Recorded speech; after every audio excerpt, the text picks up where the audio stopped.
Was sind Entwicklungsfelder erfolgreicher Führungskräfte? Gemäss Marshall Goldsmith, einem der führenden Leadership Coaches, sind es im Wesentlichen zwei. Einerseits effektiver delegieren und auf der anderen Seite klarer kommunizieren. Es gibt natürlich eine viel größere Anzahl an möglichen Führungsverhaltensweisen, die man verbessern oder optimieren kann. Im Wesentlichen lassen sich die in 3 Gruppen unterteilen. Zum einen geht es um Entscheid- und Kommunikationsfähigkeiten zu verbessern.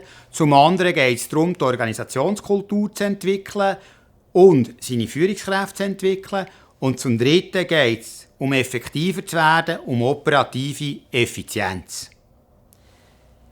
Hier möchte ich mich nun darauf konzentrieren, mal die erste Gruppe näher im Detail anzuschauen. Also, welche Verhaltensweisen gibt es in dieser Gruppe von effektiver kommunizieren und effektiver entscheiden? Es gibt hier mehrere Aspekte. Ein Aspekt ist besser zuhören. Ein zweiter Aspekt ist klar kommunizieren. Ein dritter Aspekt ist schneller entscheiden. Ein vierter Aspekt ist gezielt Mitarbeiter in Entscheidungen einzubeziehen. Ein fünfter Aspekt kann beispielsweise sein, Konflikte zeitnah, proaktiv und gut zu managen. Damit so eine Verhaltensveränderung erfolgreich ist, müsst ihr im Wesentlichen 3 Sachen beachten. Das erste ist Fokussierung, das zweite ist Ausdauer und das dritte ist Begleitung, Coaching durch eine dritte Person. Das Thema der Fokussierung. Man sagt in der Regel, dass ihr maximal 1 bis 2 Verhaltensweisen gleichzeitig in Angriff nehmen und verbessern.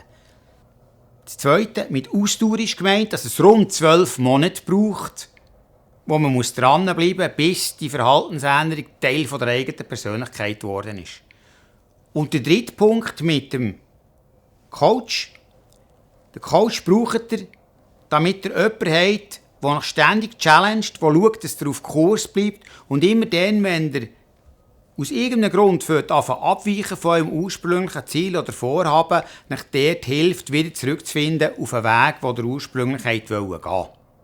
Mehr zu diesem Thema findet ihr auf verschiedenen Blogs von mir oder noch besser, die kontaktiert mich und wir besprechen es miteinander.